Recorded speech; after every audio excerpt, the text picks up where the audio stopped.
Hey guys, welcome to my channel, welcome to my show. This is Raj Sahu at your service, in your presence here on the video.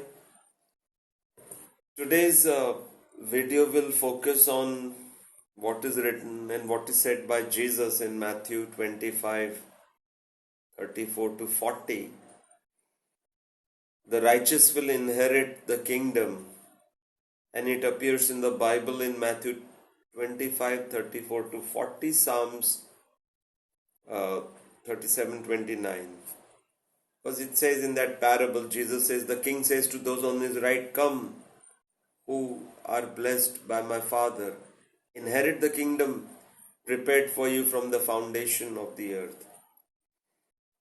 So he will say to the righteous, it is written, and in 25:37 specifically he calls certain people righteous. And he says Christ while he's judging, it's judgment day going on. Come, you who are blessed by the Father, inherit the kingdom. He's telling the righteous. And he repeats that in Matthew 25:46. So twice he says, who are the righteous, and to them belongs the kingdom of heaven. Now this has been, they will inherit, the righteous. The kingdom of heaven, salvation only belongs to the righteous, and therefore it necessitates this video. Alrighty, let's read some more. It's also written in Psalm 37:29. It says very clearly, this is a pattern throughout the Bible. The righteous will inherit the land, means will be saved and spend an eternity with Father, while the wicked or the unrighteous will be rejected. What is righteousness in simple terms? Who are moral and who do the right things right away. Right? The moral compass is good and they do right things right away. I will explain more about this as we will understand better. See, all I am doing is Paul has created so much filth of deceptions in the Bible that I feel like, there are bad guys whose dogs come and the owner. Have you been to park? Some people are careless and they are ruthless in the sense that dog is making dirt, waste there. They don't do nothing. They walk away as if it's okay, somebody else will do it for me. That kind of attitude. And then there is a person behind them who feels, no, this is wrong. Our park is pristine, beautiful, clean, holy.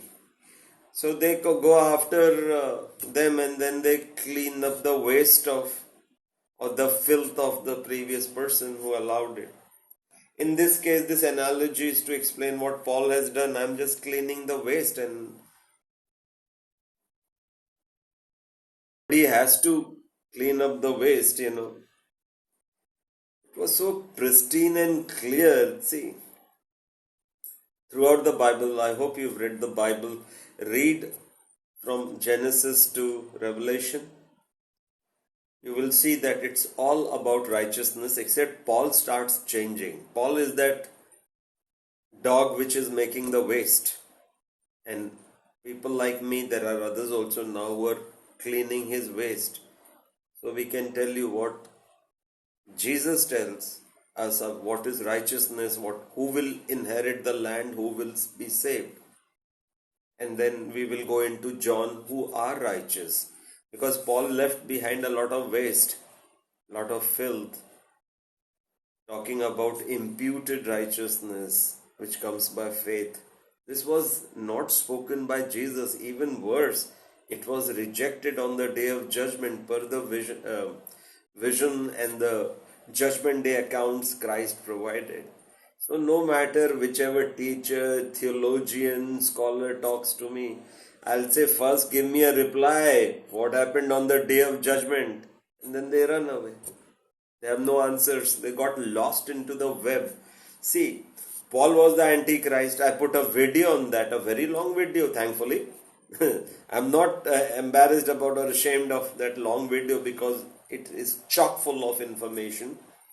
born out of due diligence of years and years, sacrificial due diligence where you lose a lot in life to gain, because there's a furious backlash from the dominion of darkness. They don't want Paul to be exposed. Who will teach, saved by grace through faith and not by works, lest no man may boast, or justified by faith alone? It was not. It was rejected by Christ on the day of judgment. Then how does it even stand? How did it stand? I don't know. Matthew 25:31-46. That is the place he said, who are the righteous, who will inherit the land. You know what he is quoting here is Psalms 37:29. David's words, the psalmist's words, who says very emphatically, what? The righteous shall inherit the land and dwell upon it forever, not for one day, 2 days. The godly will possess the land and will live there forever. The good get planted on good land and put down healthy roots. These are different translations. Main one is the righteous shall inherit the land and dwell upon it forever. So the Lord of the heavens is willing to give a share of a place to only those who are willing to practice righteousness and not to anybody else. Jesus' emphasis was on righteousness. If you see, can't read the whole thing, but if you even read one gospel of Matthew or gospel of John, you will understand very quickly it was all about righteousness, And then you have the last day judgment which cannot be changed. That's where the Paulians will take a heavy beating on the last day from ones like us. There are others also. I'm not the only one who's pointing at Paul being a false apostle. There are many others now.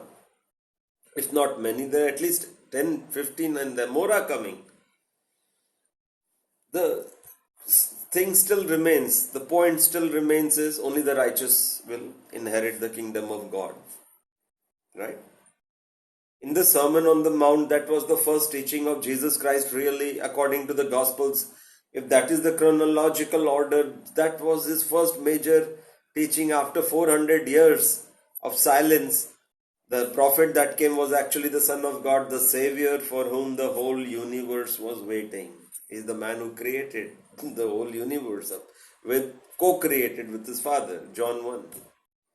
All that was created through him. Father and Son created, and here he is, the man.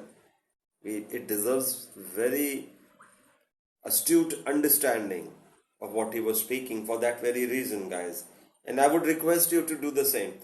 I try to read Jesus more than Paul. Paul was a liar, he was a deceiver. By his own, I've compiled another video. One is Antichrist, name revealed. It was Paul. He was the Antichrist, who John says is already here. While John was teaching, that is around the same time where soon after Jesus passed, around the same era, let's say of 50, 60 years, from 2000 or rather 1 AD to 90 AD, between all this is happening. So he was there. 2000 years back, the first Antichrist had appeared. And John says he's already here. That guy was Paul, okay? If it was not Paul, we do not know who was the Antichrist. But I'm giving you the name. For that, I cannot give all the substance you need, the information, the bulk of information with precise verses. It's diligently researched. It took years and years. I've taken a lot of beating, guys. I got destroyed, my family, everything. That happens. It's okay. It's a price to be paid to get completely destroyed, to tell the truth. But the deception lasted 2000 years of Paul. Please take time out. It's called Antichrist name revealed. It was Paul. You'll find the link in the description section. Also check out the damning confessions of the false apostle Paul. See, for example, Paul says a lot of things to indict himself. For example, he says in 2 Corinthians 12:16, the crafty fellow that I, Paul, am, I took you, the church of Corinth, in by deceit. Through crafty deception, he trapped us. That's what he's saying in simple words. And nobody was putting a gun to his face. Why did he say such things? Think about it. And they were well after his so-called conversion. Coming back to it, why are these things need to be explained? I do not know. There is nothing called imputed righteousness. Because John says very clearly, and I'll give you the verse later, the number. Righteous is he, or righteous is that person who what? Practices righteousness. So either John is lying or Paul is lying. He talks about imputed righteousness in Romans 10, elsewhere too. Check it out. That we cannot be righteous and all, and our church ran to Isaiah 64:6. Our righteousness is filthy rags, and that is why the name of my video is this. My righteousness is not filthy rags. You know why, guys? Am I special? No. I'm just more awakened than some of our brothers and sisters who believe Paul. I believe Christ. I believe John the Apostle. Jesus says in Matthew 5:20, let me read out that, guys. For I tell you, he's telling us, the whole crowd, hundreds of thousands had gathered to hear the Messiah. And he first started telling, for I tell you that unless your righteousness surpasses that of the Pharisees and the teachers of the law, you will certainly not enter the kingdom of heaven. Don't try running and say, oh, they were unrighteous, so Jesus is pointing, your righteousness will be better than theirs if you believe. Nothing like that was happening. Righteous is he. Now you have to go to John's explanation. Righteous is he or she who practices righteousness. Let me give you where that verse is. Keep this in mind. I hope to put these verses there. How does John knew that there is a deception going on. John knew there was a deception going on, deception of Paul. So he says this in 1 John 3:7, little children, let no one deceive you. Who was deceiving? Who was deceiving? Someone was. At the time of John, there was some deception going on. Now you have to start adding 2 and 2. There is more information that the Antichrist is already here. So the Antichrist was deceiving. He was teaching a false doctrine of imputed righteousness which comes only by faith, which is a lie. Now I'll tell you why. John is clearing the air. Now if you guys want to reject the Apostle John, the one Christ loved, what can I say? Who was Paul? A murderer, a blasphemer, whose conversion nobody saw except himself. There are no witnesses who saw this biatch's conversion. Nobody. He was a murderer, blasphemer, whatnot, brutalizer of the church. Everything bad was him. Pharisee to the core, who hated Christ. They are the ones who plotted and murdered Jesus. He was that guy, murderer of Christ. Now, he says it is imputed. But what does this man, who was a clean image, who was handpicked by Jesus? Paul was the name. Paul did not come out of the mouth of Christ throughout the Bible. Isn't that a red flag? Huge red flag. That this word Paul that didn't come out, Jesus makes no mention of Paul. In fact, he congratulates ones like me in Ephesians 2 verse 2 for exposing the false apostle. Who was the false apostle? Think about those things. Why didn't Paul have a single witness who can testify that the conversion took place, that the angel of light, whose devil came and talked to him and he converted? And then one Ananias who nobody knows. Some Ananias, he also gets a vision, go to Paul. Who's this Ananias? We don't know. Bible does not know anything about Ananias. His testimony comes from Paul, that he is a good Jew.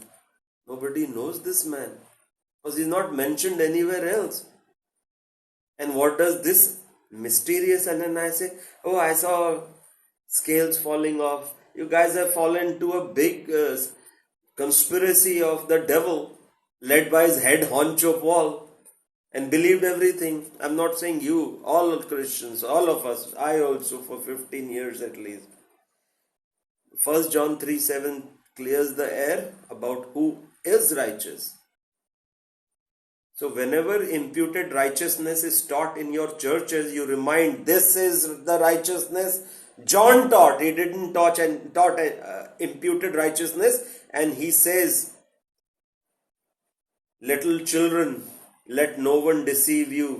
He who practices righteousness is righteous, just as Christ is righteous.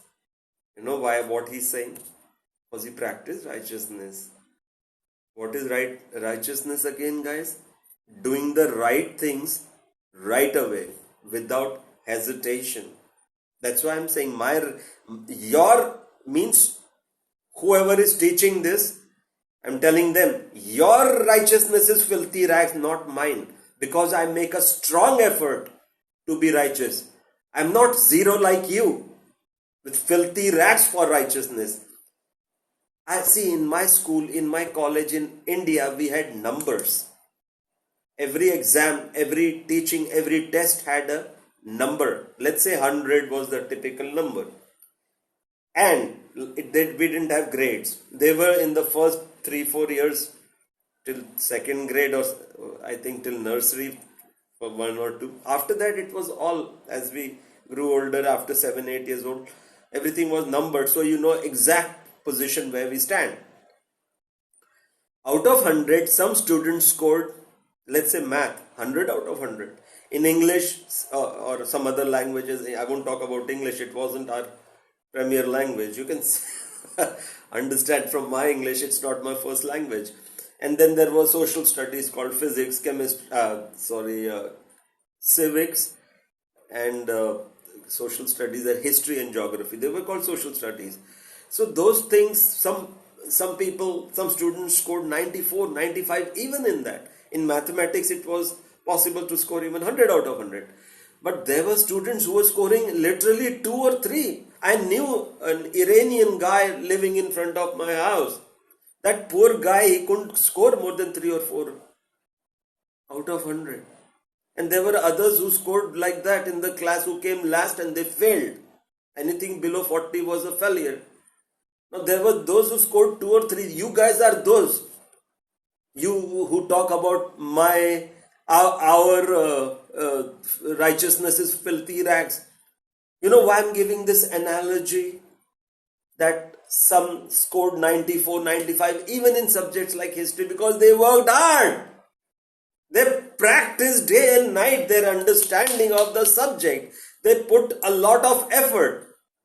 Their conscious effort to get better, understand, and practiced it. Right, answer, question answers, check.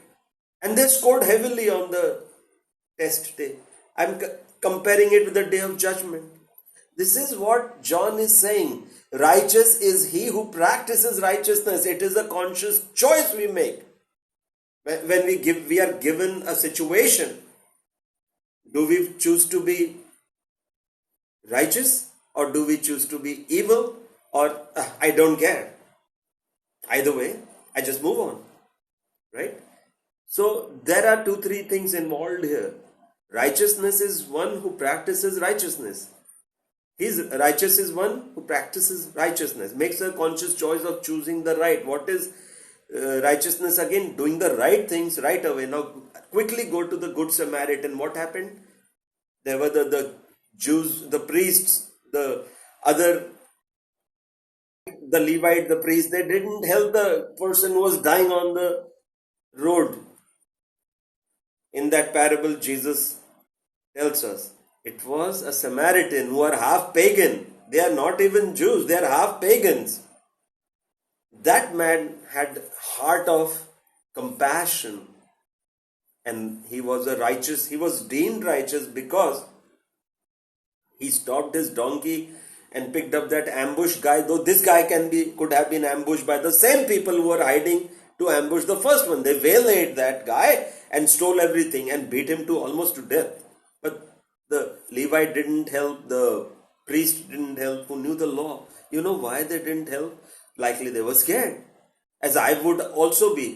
But the compassion of this guy exceeded his fear, his own fear. And he said, no, if I leave this guy, he will surely die. Look, what is the situation? Didn't those thoughts come into his mind? That's in Matthew, Luke, I believe. Let me tell you. Luke 10:25 to 37, I believe. That's where he says. And then he says, you do likewise. The Pharisees asking. It starts with a very important question, that whole thing. This will take up to 40 minutes, guys. If you're willing to, or I say you quit and go away. But better idea would be to stay back, because we have been deceived. I'm clearing the waste of Paul, and it is taking so much effort, it frustrates me. This should not, Paul's 14 books, including Hebrews, should not have been there. Everything after even Acts, after the 7th chapter, the moment 8th chapter starts, Lucas, Lucifer, who's the author of that Luke? Did you catch that? They were the unholy trio working. Paul, Ananias, mysterious Ananias, murderer Paul, and Lucas the writer.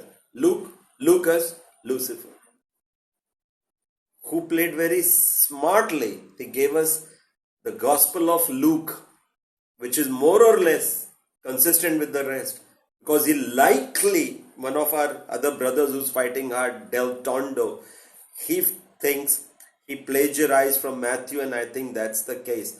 It's very reminiscent of Matthew. What? Luke, the Gospel of Luke. So he put his name. They were very evil people.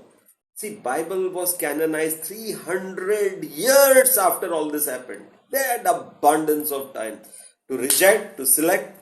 None of us asked, who's this Luke? Who is this man after all, who hasn't walked a day with Jesus?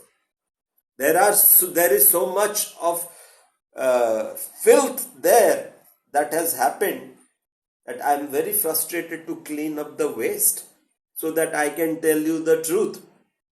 Otherwise, it would have been so easy, just go straight to the truth. It is cleaning up the filth. It's as bad as it is that, it's so messy, so smelly, stinky. And a lot. It's like a horde of horses and swines have gone. Even elephants, what do? They poop. That's the kind of poop which is there, which has to be cleaned up. Alright, coming back to Luke. Luke was likely Lucifer. His job was to give an excellent gospel, which nobody asked, who's this Luke? Why isn't Peter's gospel there? Why isn't Thomas's gospel there? Why isn't Philip's gospel there? Why isn't Andrew's gospel there? Nobody asks nothing. I've grown used to the fact that the Christians are one of the most reckless people on earth. They didn't ask. They're not responsible. Why didn't they ask? Why did it have to be left to ones like me 2000 years later? Else this deception wouldn't have lasted, especially 500 years since the Bibles came into our hands. When the printed copies came, almost all Christians could afford in their house a printed copy. Check out, this doesn't add up. No, Jesus was not talking what happened on the day of judgment. Righteous was this Matthew 25, 31, 46, Revelation 20, 11, 15. Works were used. Then why do they teach, sirs, guys, ma'am, that saved by faith alone? This Jesus rejected. Then why are we even perusing or using that? Why is there such a massive contradiction, as if there was an anti-doctrine being taught? Yes, it is an anti-doctrine of the devil. Through his head honcho, his right-hand man, his capo regime, use any word you would like. His right-hand man was Paul, who was stationed there. He infiltrated through lies. I saw a vision. He had gone to, he was a murderer. He was murdering Christians by his own admission. I have captured all his confessions in that, not all, as many as I could see, and there are a lot there, 30 of them. 30 times. He said he did a lot of mess even after he so-called changed. He had no witness or give me one and I will end this ministry now. Here, all Paulian friends, if you can give me one witness when two or three are needed, says Jesus, says Moses, and says a third man, two or three are needed to establish all events. The third man who said that was Paul in Corinthians, when he himself did not have a single witness to the most important event in Bible that happened after Christ, was Paul's conversion, which had no witness. And that's where all this poop has come, because we allowed that bitch Paul to enter. And when he entered, he just pooped everywhere. He pooped and pooped and pooped, and it seems he didn't have good food before he did that. It's very stinky. It gets too strenuous, hard. I don't want to die of a heart attack right now. No. That's the deal, guys. Trying to clear the mess so Jesus' doctrine may be taught. See, guys, at the end of the day, all good lawyers, all good judges will always refer to the not only to the law of the land, but finally to whatever in that country's Supreme Court has ruled, because that becomes the law of the land, right? If you understand anything about law, they will not peruse or use the judgments of lower courts. A prudent lawyer always goes to the highest court. In our case, it is Jesus. He is the judge of mankind, not Paul. Jesus died for us on the cross, came back and taught again that you have to learn to obey. Matthew 28:18-20, which is also called the High Commission. If you don't, he says, make disciples of all nations, baptizing them in the name of the Father, Son, and the Holy Spirit, and teaching them to obey all things that I've commanded. All things. Do your churches teach you to obey? Do they link it to salvation? Possibly not. Jesus says, teaching them to obey all things that I have commanded, and truly I shall be with you till the end of the ages. Right? Now, he's making it sure that when he gets resurrected, he comes back, his job is done, he's ready to ascend heaven, he leaves you and you will always include me. I'm in the same boat. The only time I'm not in the same boat is when they say my righteousness is filthy rags. My righteousness is not filthy rags. Friends who are teaching this nonsense, Paulians, if you're going to pick up Isaiah, try to go into what context is he saying. Then why is Father God saying that it belongs to the righteous? Why is the psalmist saying? Why will the righteous when they are filthy rags? You know, people like Noah were declared righteous. Jesus was nowhere on the scene. He was called righteous. I'll just give off my memory, there are many righteous people. Hezekiah was declared by Father God. His grandson or great grandson Josiah, King Josiah, was declared righteous because he didn't go to the left, he didn't go to the right. Father God talked Moses like a friend face to face because he was die-hard obedient. Give or take one or two mistakes for the most part. But like I said, there were people in our class in school who had 3 or 4 marks out of 100, 3%, guys. And then there were some who scored 97%, who came first in the class. There is a difference between these two. I don't want to be that 3% or 10% or 20% or 30%.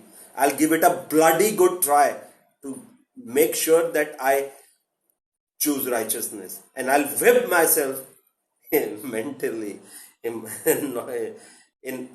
I'll talk to myself, Raj, don't do it. Don't do it. Do this. This is the right thing to do. Okay? For example, a small example. I didn't pay for an item I discovered at home. The shopkeeper forgot to charge me here in Goa. And he's a friend also, even if he's not a friend. Because I checked, what did I get? I said, but I didn't pay for this. And then Then I realized he had given me, poor guy didn't include in his list, but I had got an extra item and it was worth about $3-4. I went back to him. Here, take. I know somebody's watching. Keep this in mind. And that spirit is everywhere in the universe. Jeremiah 23:24. God's spirit is everywhere. Every thought he receives, as we receive, he hears everything and is recorded. What we do is recorded. There's no escaping. Plus, there is that inherent desire to do the right things, which comes from where? Jesus! That man has convinced me to be righteous. That's it. Or try to be at least. Do you think I'm 100% righteous? No, not by a iota of. That's not. There's no truth in that. What I'm saying is not. I'm not completely righteous. I am on my way. Like, have you seen children work in progress? They wear that, little children in California used to wear when like time I left in 23. That is what I am. But I am work in progress. I'm not sitting quietly and watching myself sin and do unrighteous and wicked. I question myself. Because I live alone, I talk to myself a lot of time. Rajesh, what were you doing? Why did you do that? I question myself at the end of the day. Everything I've done in the whole day. Why? Why did you choose incorrectly? To get this benefit, right? And who will now pay 1,000 times to the Lord? Who will take back 1,000 times? The whole Bible is what you sow, you shall reap. Are you getting the drift of it, guys? There is that fear of God, which is beautiful. It is throughout the Bible, which of course Paul removed the fear of God. Paul also made sure we don't have the Holy Spirit. See, I'm sharing a lot. I'm trying to squeeze in, guys. Please forgive me. It will cross 40-45 minutes. But who will give you the truth? You go back to the church or justified because our righteousness is filthy rags. Tell them my righteousness is not. Shut up. Don't tell me. Your righteousness must be filthy rags, you teacher, not mine. Because I follow Jesus and you follow the Antichrist, Paul, who talks like, oh, we can never be righteous. Then how was Josiah righteous? How was Noah righteous? How was Hezekiah righteous? How was John the Baptist righteous? How was his dad and his mom, Zachariah and Elizabeth, deemed righteous? Tell me. Jesus was nowhere on the horizon when they were deemed righteous by Father God. You know why? Because they consciously chose to follow the law of God. What is the law of God? Jesus tells very clearly in Matthew 22:37-40.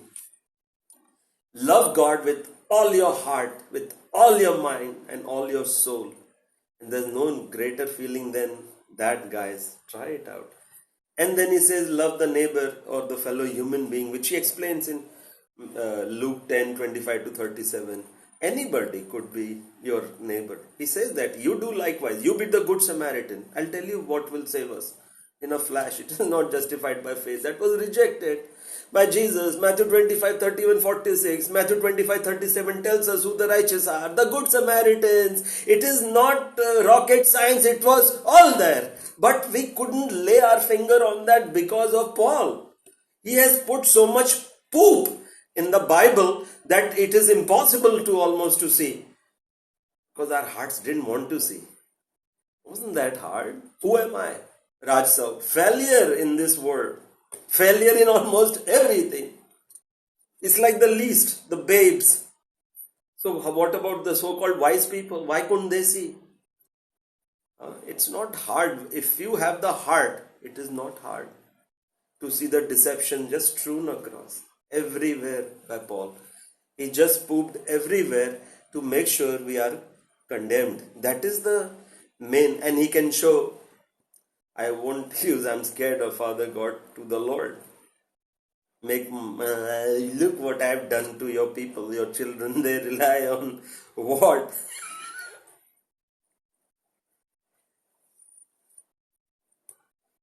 That is what happened, guys. You understand? You're getting the drift of what is happening. Righteous is he who practices righteousness, and there's something else.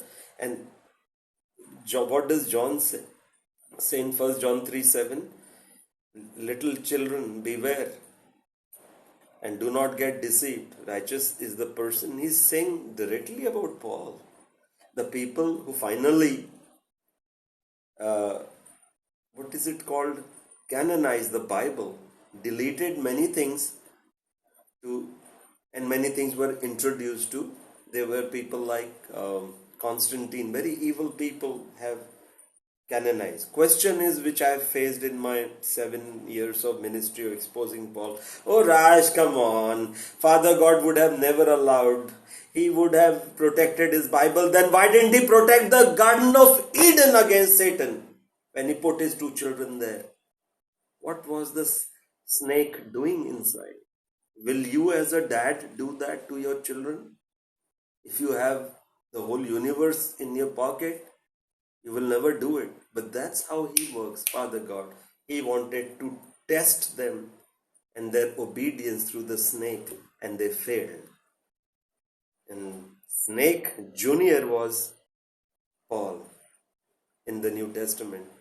Father God allowed him on purpose to test us. There was also the Gospel of Matthew.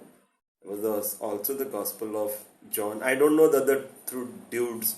One is Lucifer who wrote Luke.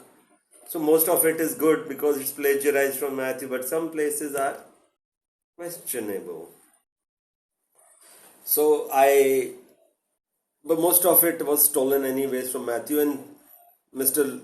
Lucifer made sure that he established good credibility because his trump card was Acts 8 onwards. First 7 are good because he's establishing a good rapport. Do you know? Do you know, guys, who testified for Luke? We don't know anything about Luke like Ananias. Only one man testified for this man, and that man's name is Paul. The bitch murderer, the poop maker, the blasphemer, the brutalizer of church, murderer of Stephen, the angel of the Lord. This man testified for Lucifer or Luke that he's a physician, but he was giving us a hint. He's doctoring everything, this doctor. That's where he started doctoring Acts 8, where, have you seen one of those dramas, those plays? There's a dramatic entry of a character that's Paul. It's like that. He enters and takes over the Bible. 8. Number 8. It stands for what? New beginning, that number. It was a new beginning, but wasn't a good beginning. And it ended up in, likely in billions being condemned. Not because they didn't have a chance. They refused to read other things of Jesus. Right? Coming back, guys, there's so much filth, so much mess that I get frustrated. I hope you will empathize with my frustration. I beg for your forgiveness. If you don't, what can I do? It's normal to feel frustrated. What does a guy who's cleaning up tens of thousands of tons of poop say when he sees a mountain of poop? He gets frustrated. There is a mountain of Paul's poop laying there. 14 and a half books, including Acts, half of Acts, 8 onwards, all the way till the last book of this Polly, the Antichrist, including Hebrews. Hebrews sounds so good because he used to mix good with evil, then put arsenic, give a nice ice cream shake and put a little arsenic. Okay, keep eating.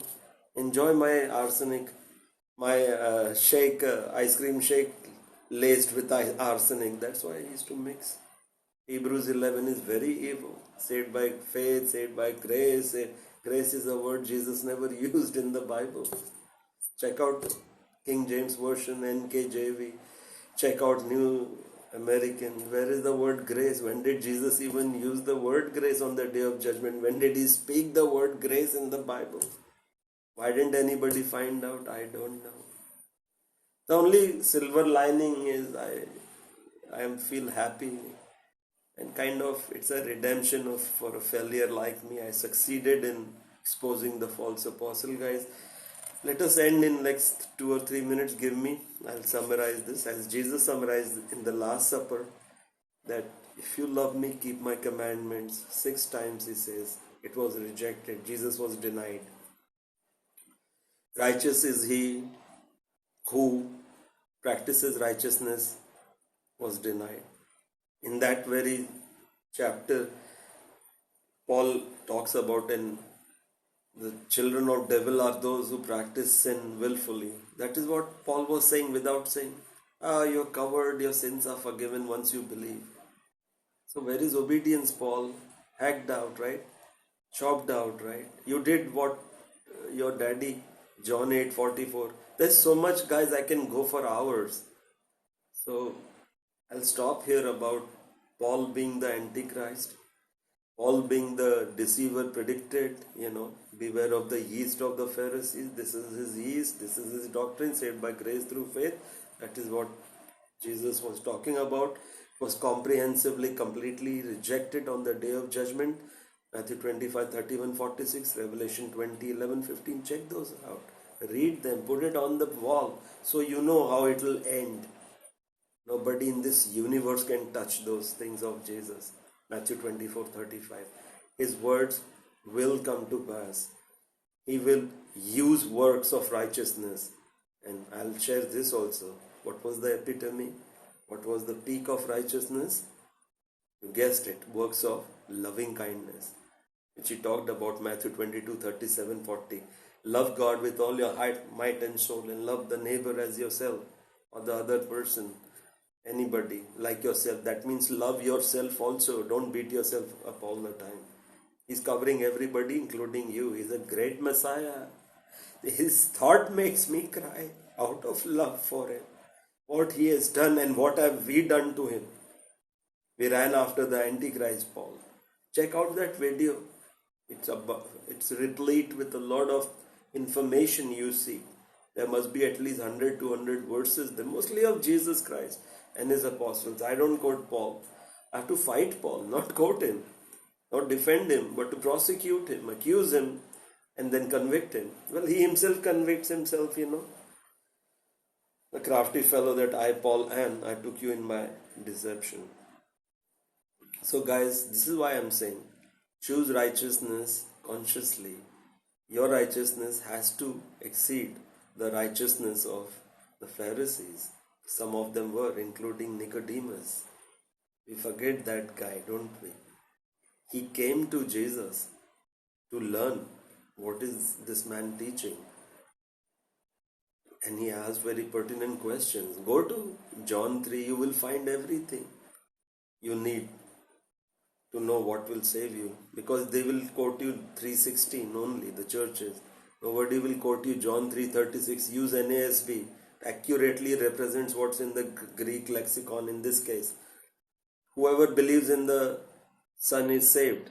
Whoever believes in the Son is saved, says John. Either apostle or the Baptist, one of the two Johns. Both are good, excellent witnesses. Whoever believes in the Son is saved, but whoever does not obey the Son, the wrath of God remains on that person. This smashes to smithereens the false teaching of the false apostle Paul. So they don't teach you John 3:36, but you do not ask. When you read the Bible, you go to the next verse with the express intention that I have to finish this because I did the same thing. But when these questions cropped up, I didn't stop. You should tell yourself, stop.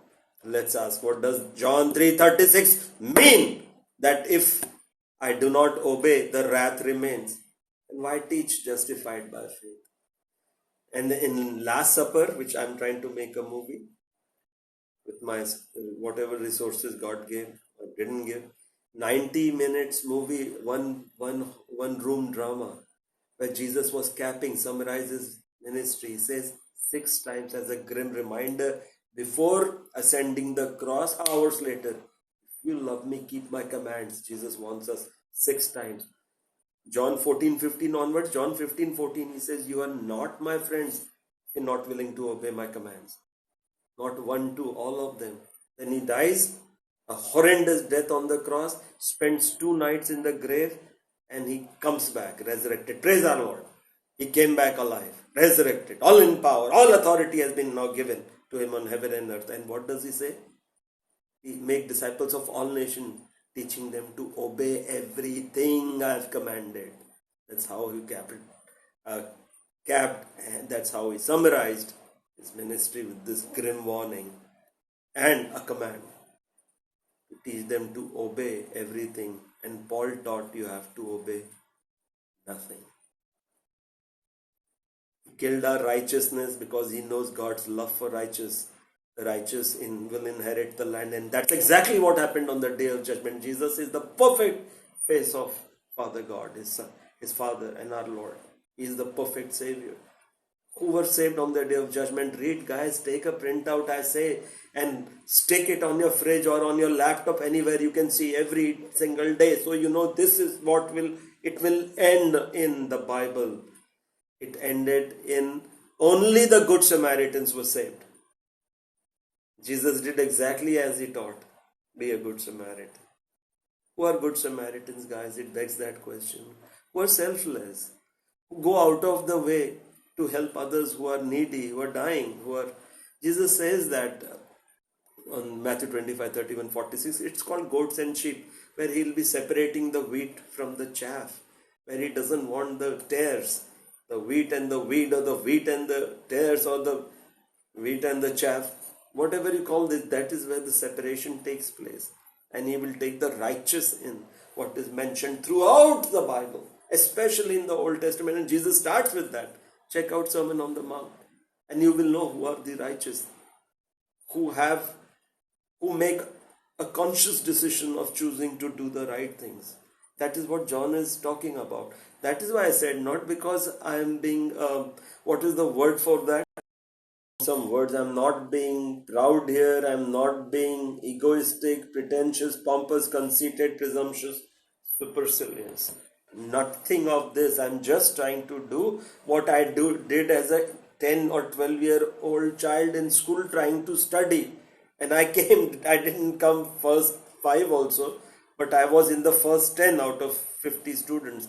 I didn't end up getting 97 out of 100 like the top guy. Neither did I get 2 or 3 marks as the lowest guy. I got around 70 to 71. So I was a little above average, but it was well above the passing limit of 40. That's all I'm telling you guys. From today, consciously choose to practice righteousness. That's the most dear thing to God, and absolutely stringent requirement to be saved. Only the righteous will inherit the land of God, the land. Keep this, let it go deep into your mind and heart and soul. Only the righteous will be saved. Father God is not going to allow gutter to enter his, because they won't be, see, even if Jesus allows them to enter the gutter of the earth, to doing everything wrong and hurting, killing, murdering, everything, and just believing, now they are saved. Because the moment God's eyes land on them, they will be burned to nothing, ashes, because he's very holy. Holy means pure.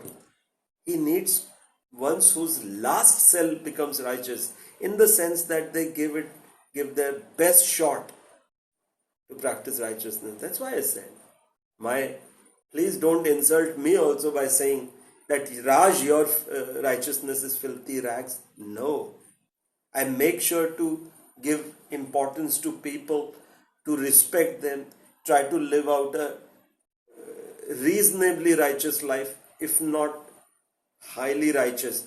Because that would amount to what? I praising myself. I hate that. If you meet me in real life, you will understand very quickly I am quite a humble guy. It's like you first, you before I guy. That Jesus turned me. Do you know, if you walk in obedience, he starts changing your DNA. Righteousness comes to you naturally. And these are the people he will be looking for. And the very peak of righteousness is what? Works of loving compassion, where the love quotient in your heart starts welling up. It starts building what?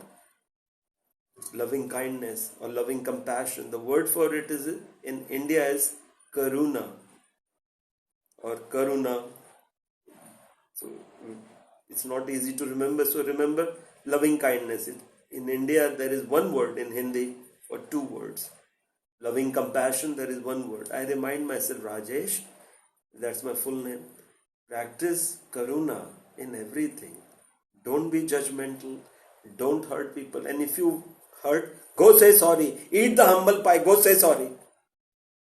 I have been to people and last time I made a blunder, I'm telling you guys, and it broke me to pieces. Even now I feel the break, the hurt of it.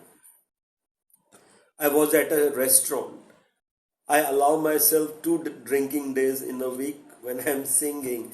I like karaoke songs, Hindi, Bollywood. So I go to particular restaurant in the evening and there is fixed menu. I have some cheese, poppers, this and that. Some kind of, and then a small drink comes. So he would pour in a glass and come, which I don't know. It's like, what is the measure? I want everything accurate and to my liking. It should be perfect in many ways. But the waiter he kept pouring it in a glass to come. And he would serve me. I said, why don't you pour it in the measure? Like we call it a shot in America, right? And here we call it a peg, the British way. I said, why don't you put the peg in the peg measure? What is so hard? And third time he did the same thing. I would keep sending it back. So I know how much are you giving and how much you are not giving. It happens in bars. I said, you don't understand or what?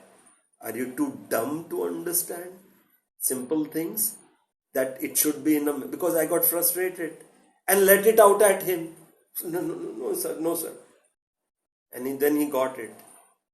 He did get me the right thing, and I knew I had blundered in the eyes of the Lord. His countenance must have fallen. Why am I yelling at this poor waiter? By worldly standards, I didn't do anything wrong. Why? Because I was just asking him to do what I am requesting, and he was not doing it for reasons best known to the staff, to the managers, and to him. And I took it out on him. Guys, I felt there and then I'll get a hit now. Every action has an equal and opposite reaction, and the ones who come close to God, they are judged first and most harshly. Because He ironically loves us a tad more because we are trying to follow at least His ways, His teachings, and His righteousness. I knew I was in serious trouble. Imagine his demands, are very exacting, his expectation, very demanding, Lord. And it's for our good. We become better and better at it. I knew I'm in trouble. Now, what is the next best? Firefighting, right? Damage control, if you will. I looked, fortunately, there was hardly anybody in the restaurant at that time. Karaoke had not started. His name was Amit. I will give you the name. That name was also interesting. Indestructible. Somebody who's endless. I said, Amit, come here. I'll give you a reply. I'll try to recreate what I did. I said, come here. I put my hand around his. He was still smarting from my explosion. It wasn't a giant explosion, but by my standards it was. I said, don't you understand?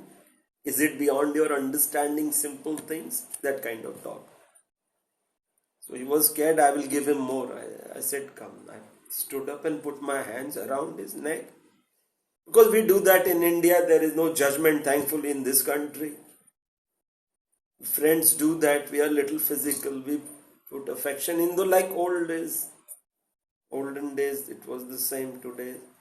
I said, Amit, please forgive me. And I started crying. Please forgive me. I've erred. And he thought I've gone crazy. Because it's commonplace for customers to react like this. I said, I'm older person. I'm 62 now. my patience is less, and I wasn't able to communicate, tell you better probably. I should have dealt with you with more patience. Please forgive. Please. And I have touched his feet. That's the highest in India. You can show, you go down and touch. Like the Japanese bow down, we also do something similar, but we touch the feet and say, please forgive me. Said, what are you doing, sir? What are you doing? No, no, no. Please, I didn't feel bad. He may not have. He may have thought that this guy is right. He's asking for something I'm not giving the customer, which was me.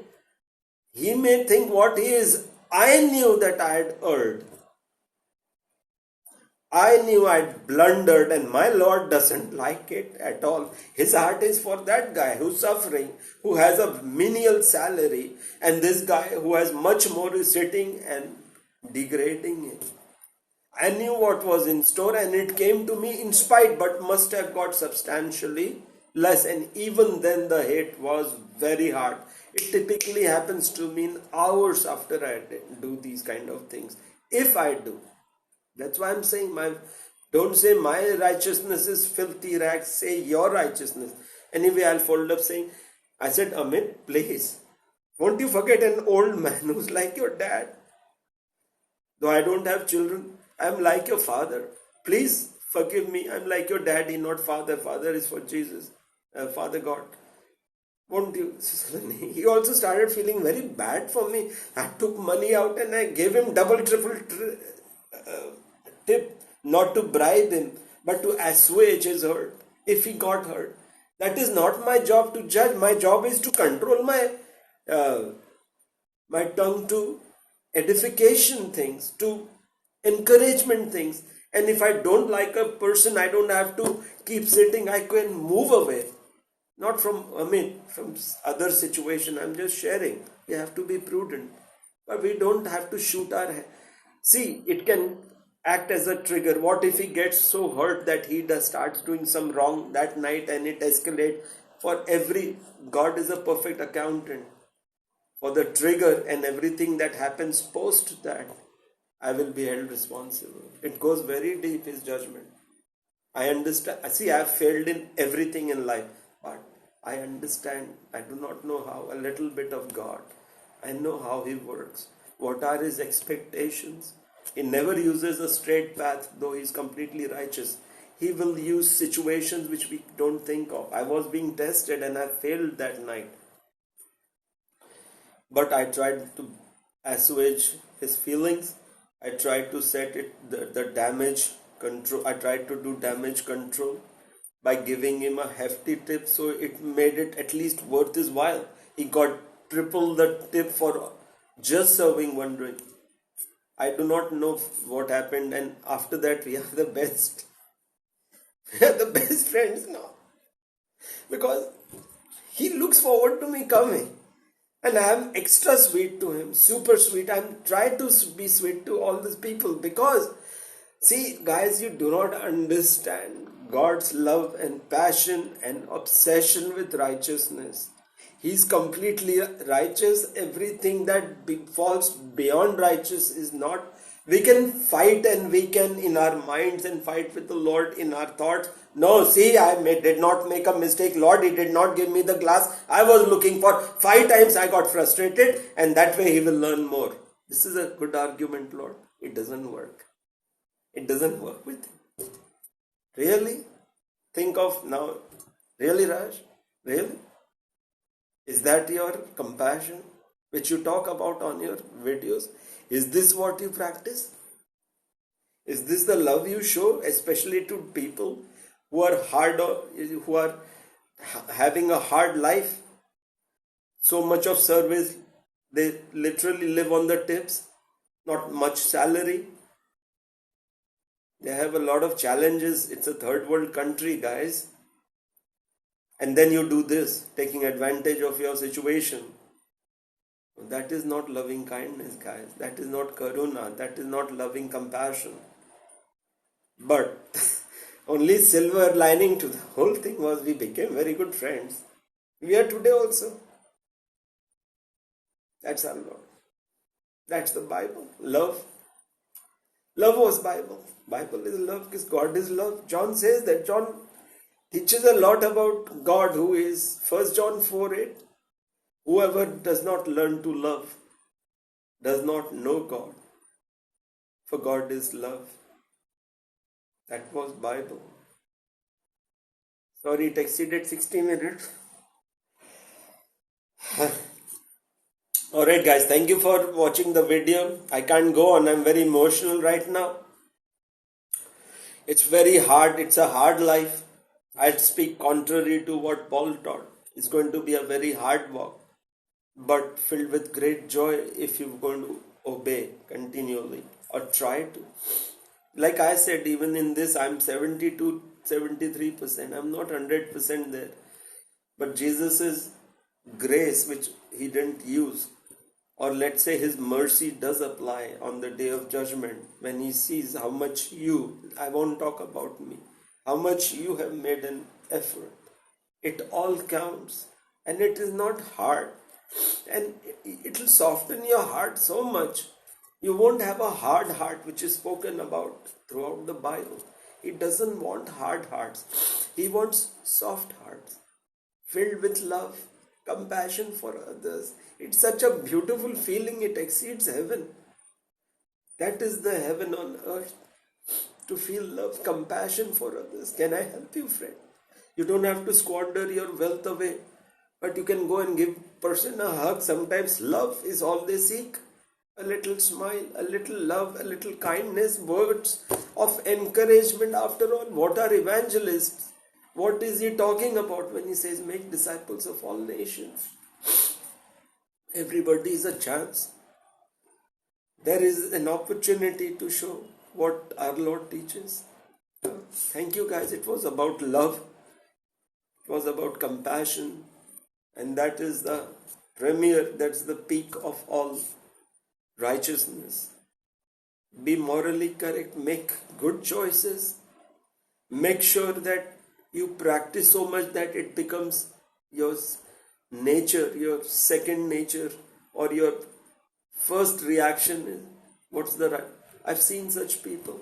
I've seen them with my eyes, that they do not talk nonsense. They do not talk anything beyond what is wholesome, what is right, what is good, because they train themselves, guys. Everything comes from training.